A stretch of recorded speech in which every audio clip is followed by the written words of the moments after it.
Assalamualaikum warahmatullahi wabarakatuh. Selamat datang di mata kuliah Fisika Dasar. Dan kali ini kita akan membahas tentang momentum. Oke, mungkin teman-teman sehari-hari pernah lihat kapal tanker ya, yang berlayar di laut seperti itu. Nah, kapal tanker terbesar yang pernah dibuat adalah Knock Nevis. Misal contoh ya, ini ya. Kemudian bobot kapal kosong ini itu adalah 260.941 ton. Dan bobot ketika diisi penuh adalah 564.763 ton. Walaupun kecepatan maksimumnya hanya 30 km per jam, namun dengan bobot yang sangat besar tersebut, kapal ini memiliki momentum yang sangat besar. Jadi walaupun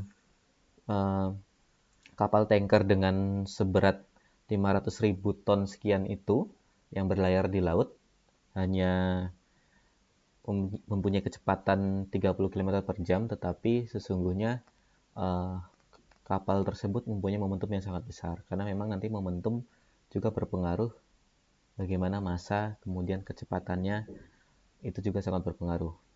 Kemudian prinsip gaya dorong pada roket ini juga nanti akan memanfaatkan hukum-hukum tentang momentum seperti itu. Oke. Suatu besaran fisika yang sangat penting salah satunya adalah momentum. Dari nilai momentum dan perubahan momentum, kita dapat menentukan besaran-besaran lain seperti kecepatan, percepatan, dan gaya. Bahkan, gerak mesin roket lebih mudah diungkapkan dengan hukum kekekalan momentum, atau nanti hukum kelestarian momentum juga bisa seperti itu ya. Nah, secara matematis, momentum merupakan perkalian antara massa dan kecepatan suatu benda. Nah, ingat ya teman-teman, bahwasanya momentum ini adalah vektor. Maka nanti ketika teman-teman menuliskan momentum, maka pastikan ada tanda panah di atas ya, karena kita bicara momentum, bicara tentang vektor, jadi nanti ada arahnya.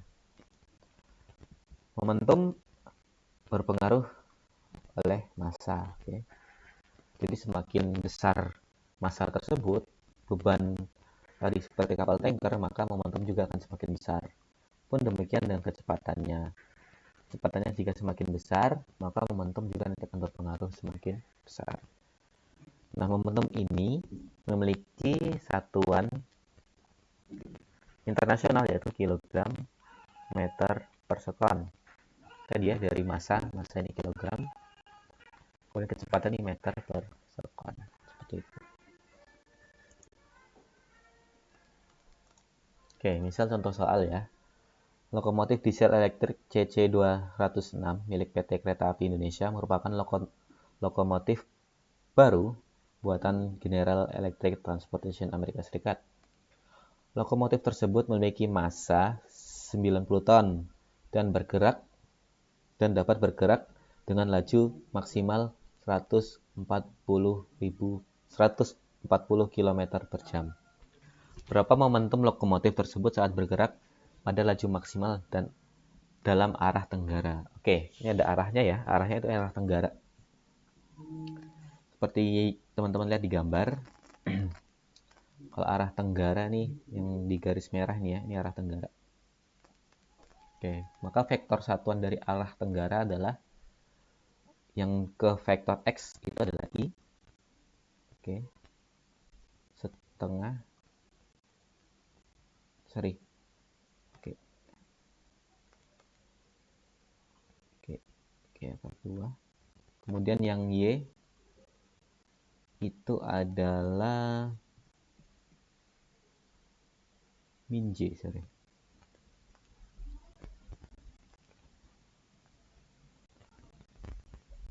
Maka vektor satuan ke arah tenggara adalah I J.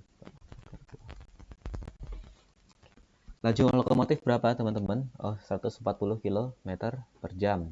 Oke. V 140. Oke. Kilometer per jam. Maka nanti teman-teman, karena ini satuannya masih kilometer per jam, jangan lupa dikonversikan ke meter per sekon. Oke. 140 km ke meter berapa? 140.000. Oke. Jam ke detik itu sekitar 3.600 gitu ya. Maka nanti hasilnya adalah 39 meter per sekon. Oke, sudah ya. Kemudian massa dari lokomotifnya 90 ton. Oke, 90 ton berapa kilo? 90.000 kilogram. Nah, kita konversikan ke satuan internasional yaitu kilogram. Maka kalau sudah dapat nih, gampang aja teman-teman. Tinggal momentum, oke, vektor. Masanya tadi berapa? 90.000 kali kecepatannya itu 39. Maka nanti teman-teman dapatkan hasilnya itu sekitar 2,48. Oke, kali 10 pangkat 6. Jangan lupa karena ini vektor, maka arahnya juga dimasukkan, yaitu I kali J akar 2. Satuan dari momentum kilogram meter per sekon. Oke, mungkin ini sebagai contoh soal 1.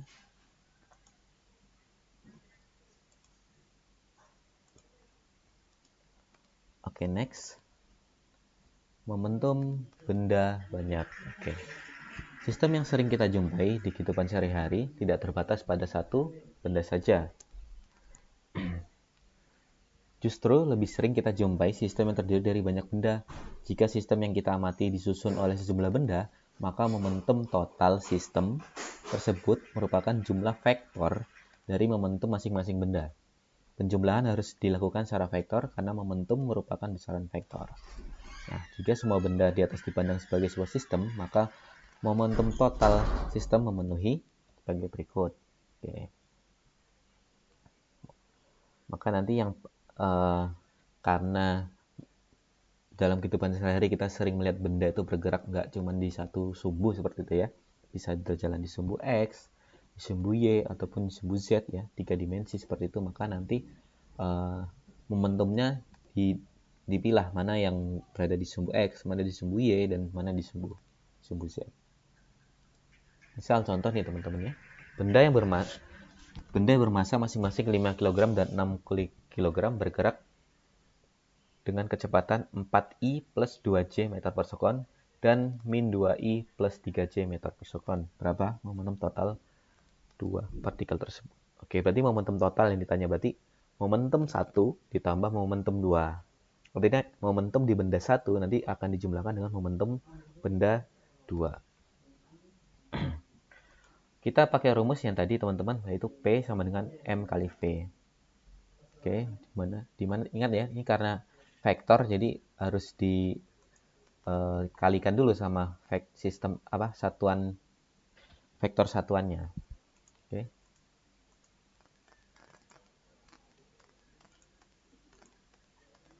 Maka momentum di benda 1 berapa masanya? 5 kg. Oke. Dikali kecepatannya, teman-teman, kecepatannya berapa? 4i plus 2j. Oke. Maka nanti 5 kali 4 20i plus 10j. Oke, mudah. Kemudian yang kedua tinggal 6. Oke, dikali min 2i plus 3j. Maka nanti minus 12j plus 18j. Sorry, min 12i tambah 18j. Maka nanti momentum totalnya yaitu momentum 1 ini, momentum 1 ditambah momentum 2. Maka tinggal dijumlahkan aja teman-teman, nanti dapat hasilnya 8i plus 28j kilogram meter per sekon. Ya teman-teman, jadi untuk menghitung momentum total nanti teman-teman tinggal jumlahkan mana yang momentum 1, mana yang momentum 2. Oke, itu contoh soal yang kedua. Oke, sekarang kita belajar tentang hukum kekekalan momentum. Hukum kekekalan momentum merupakan momentum total sistem konstan jika tidak ada gaya luar yang bekerja pada sistem. Berarti momentum awal sama dengan momentum akhir, di mana tanda petik nyatakan keadaan akhir dan tanpa tanda petik nyatakan keadaan awal. Jadi momentum awal tuh, atau P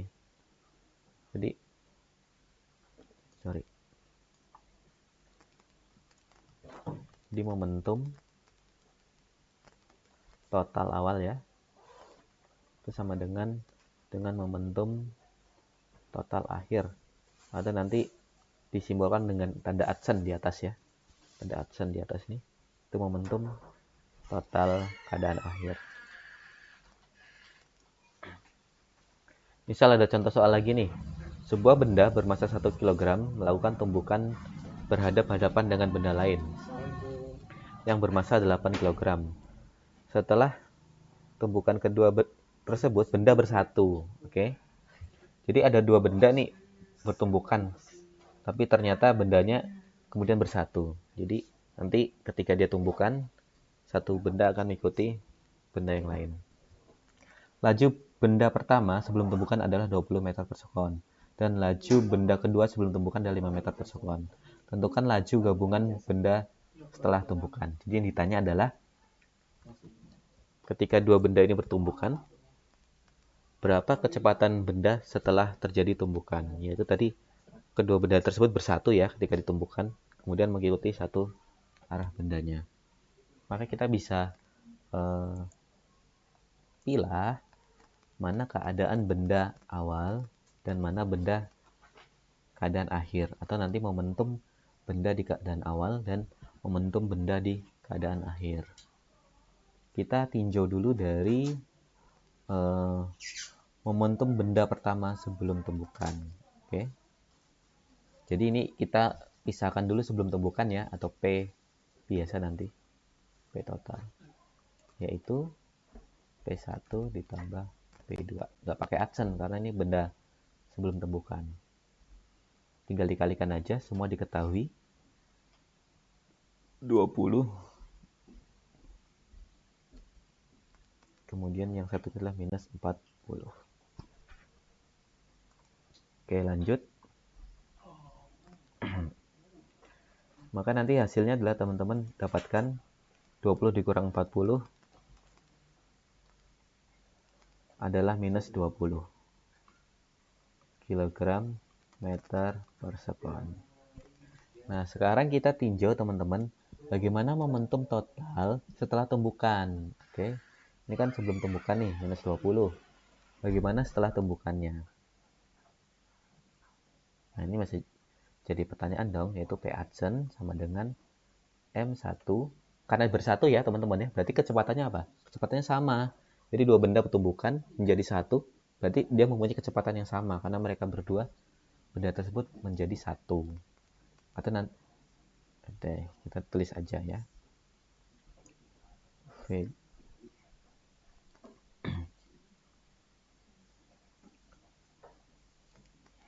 V adsen tambah M2 V adsen, ini M1 ya. V adsen ini adalah sama, maka nanti kita bisa simpulkan M1 plus M2 dikali V adsen. Nanti V adsennya sama, ini kecepatannya sama. Maka tinggal jumlahkan massa bendanya, 1 ditambah 8, 9 V adsen. Dimana V adsen ini masih jadi pertanyaan. Nah, karena hukum kekekalan momentum atau kelestarian momentum menyatakan P sama dengan P adsen, yaitu P itu minus 20, sementara P adsennya adalah 9 V adsen. Maka nanti V adsen teman-teman bisa dapatkan yaitu 2,2 meter per sekon. Minus ini menunjukkan arahnya. Oke. Searah dengan arah datang benda kedua, yaitu minus. Jadi arahnya ke sumbu negatif. Oke. Itu mungkin contoh soalnya. Nah, ini tumbukan segaris dua benda. Teman-teman nanti bisa coba soal gimana nanti akan menjawab pertanyaan-pertanyaan yang ada di sini, gitu ya. Yaitu perhatikan gambar di samping. Jika tidak ada gaya luar, jika tidak ada gaya luar yang bekerja, maka berlaku hukum kekekalan momentum linear, sehingga bla bla bla bla yang tadi sudah kita jelaskan. Kemudian ada juga teman-teman kalau bicara tentang momentum itu ada namanya koefisien elastisitas. Dimana koefisien elastisitas ini bisa kita cari dengan persamaan, yaitu E sama dengan sekian ya, yang teman-teman baca di sini. Oke. Ini menunjukkan koefisien elastisitas. Energi kinetik, energi kinetik sebelum dan sesudah, ini juga bisa dihitung, nanti ditumbuhkan. Jadi di momentum tuh banyak sekali hukum fisika yang bisa kita tentukan. Nah, ini teman-teman sebagai bahan belajar mandiri, teman-teman silakan mencoba soal-soal yang sudah kami tampilkan. Siapa tahu soal-soalnya juga nanti muncul di UAS. Seperti itu ya. Itu tadi contoh soal pertama dan soal kedua. Jadi teman-teman nanti bisa mencobanya. Oke, mungkin demikian untuk pertemuan kita pada kali ini. Jangan lupa isi link absen di kolom deskripsi YouTube kita ya. Kemudian jika ada pertanyaan silakan kita diskusi di grup WhatsApp. Jika ada kekurangan kami mohon maaf. Sampai di sini pertemuan kita. Assalamualaikum warahmatullahi wabarakatuh.